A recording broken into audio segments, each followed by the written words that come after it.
जी बहू। रवीना के दो बच्चे थे। वो एक बड़ी कंपनी में काम करती थी। उसके ऑफिस जाने के बाद उसकी सास उसके बच्चों को संभाला करती, लेकिन रवीना को इसकी कोई कदर नहीं थी। एक दिन रवीना अपनी माँ से फ़ोन पर कहती है, मम्मी क्या बताऊं, मेरी सास तो बिल्कुल अच्छी नहीं है। वो समझती नहीं है कि मुझे कितना काम करना पड़ता है। एक तो ऑफिस तक का लंबा सफ़र और फिर 9 घंटे लगातार काम। बैठे बैठे तो मेरी पीठ अकड़ जाती है। खुद तो सारा दिन घर में मजे करती है, जब मन करा सोए, जब मन किया खाए। तभी उसकी सास वहां आ जाती है। अच्छा माँ, मैं बाद में आपको फ़ोन करती हूँ। जी मम्मी जी, कोई काम है क्या आपको? क्या हुआ? रवीना बहू, सारा दिन तो तू ऑफिस के मजे लेती है, लेकिन यहाँ ये बच्चे मुझे आराम भी नहीं करने देते। मेरी तो तबीयत खराब हो रही है। तो आपको लगता है कि मैं दफ्तर में मौज करती हूँ? आपको क्या समझाऊं, छोड़िए। माँ, काम करना भी ज़रूरी है। मजबूरी नहीं होती तो मैं खुद ही अपने बच्चों को देख लेती। अब आज तो छुट्टी है ना, आज तो कम से कम घर का काम कर ले। बहू काम शुरू करती है। बच्चे के साथ काम करना उसके लिए असंभव हो जाता है। वो जाकर बच्चा सास को देती है और कहती है, मम्मी जी ज़रा बच्चा तो पकड़ लीजिए, मैं घर का काम कैसे करूं? जैसे मैं करती हूँ रोज बच्चे के साथ। तुझे बताऊं तो तू सोचती है कि कोई बड़ा काम तो है नहीं, बच्चा तो सोता रहता है। अब देख लिया। खैर, बस मैं यही तुझे समझाना चाहती थी। ला, बच्चा मुझे दे और काम कर। बहू मुंह बनाकर वहां से चली जाती है। वो मन में सोचती है, बात तो सही है, बच्चे के साथ घर का काम करना असंभव है। वो किसी तरह काम करती है और अगले दिन ऑफिस के लिए निकल जाती है।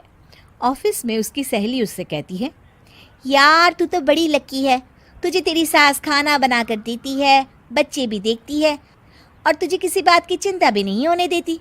अरे क्या लकी, बदले में मैं उन्हें पूरी कमाई जो दे देती हूँ और अपने बच्चे से दूर रहती हूँ वो अलग। हर किसी को ना दूसरे की प्लेट में ज्यादा घी दिखता है। जा अपना काम कर।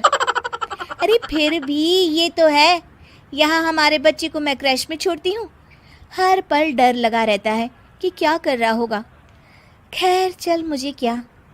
बहू घर आती है तो देखती है कि उसकी सास उसके बच्चे को बड़े ही प्यार से खिला रही होती है। वो माँ को देखकर खुश हो जाता है। बहू मन में सोचती है कि बात तो सही है, सासू माँ सारा दिन काम करती है, मैं ऑफिस से आकर भी काम नहीं करती हूँ। वो सास के पास जाती है और कहती है, माँ जी थक गई आप? और क्या, सारा दिन चक्कर घीनी की तरह पूरे घर में घूमती रहती हूँ और अब उम्र भी नहीं रही। लेकिन चल, तू बता क्या हुआ, कुछ काम है क्या? बहू कुछ नहीं कहती, मुस्कुराकर वहाँ से चली जाती है। लेकिन अगले दिन सुबह सुबह बहू सास से पहले उठकर उन्हें चाय देती है। अरे, आज सूरज कहाँ से उगा है? तू पहले उठ गई, चल अच्छा किया। मरने से पहले तेरे हाथ की चाय तो पी ली। चलो अब चलकर किचन में लगूं। माँ जी, आपको आज से काम करने की ज़रूरत नहीं है। काम करने की ज़रूरत नहीं है मतलब? क्या तू करेगी आज से सारा काम? इतने अच्छे तो हमारे नसीब नहीं है भाई। नहीं माँ जी, मैं नहीं करूँगी, ना ही आप करेंगी, बल्कि ये करेगी। तभी वहाँ एक काम वाली बाई आ जाती है। ये कौन है बहू? माँ जी, ये नौकरानी है और आज से सारा काम यही करेगी। मुझे माफ़ कर दीजिए माँ जी, मैं नहीं समझ पाई कि आप थक जाती हैं। आज से आप सिर्फ आराम करिए और मुन्ने के साथ खेलिए।